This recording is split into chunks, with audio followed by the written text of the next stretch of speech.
In which of the following case making a polygon is not possible?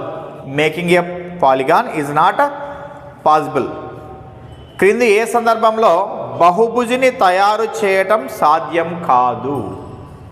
మరి బహుభుజి, polygon means more than 2 sides, minimum 3 sides అని చెప్పొచ్చు అనమాట.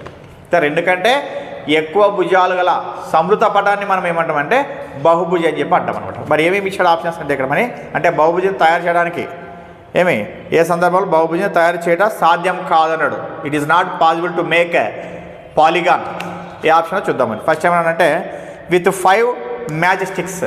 5 match sticks అన్నాడు. అంటే 5 అగ్గిపుల్లలు. 5 అగ్గిపుల్లలు తీసుకున్నామంటే మనం ఏం చేయొచ్చు?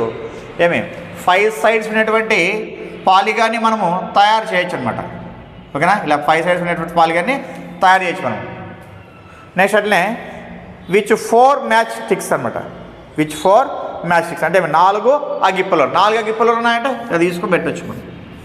స్క్వేర్ అవుతుంది, రెక్టాంగిల్ అయితే, రాంబాద్ అయితే, ట్రెపిజియం అవుతుంది అని చెప్పొచ్చు. పారాగ్రామ్ కూడా చెప్పొచ్చు. నెక్స్ట్ థర్డ్ 3 అగ్గిపుల్లలు విత్ 3 మ్యాచ్ స్టిక్స్ ఏం చేయొచ్చు మనం? ట్రయాంగిల్ ఫామ్ చేయొచ్చు.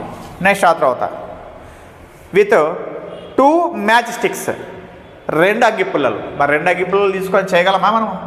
చేయలేమన్నమాట. అది ఇన్కంప్లీట్ అవుతుంది. కాబట్టి polygon it is not made for by using 2 match sticks అనమాట. అంటే 2 అగ్గిపుల్లలతో బహుభుజిని తయారు చేయలేము. ఏదంటే ఆప్షన్ మనకు 4th option is the right answer అనమాట.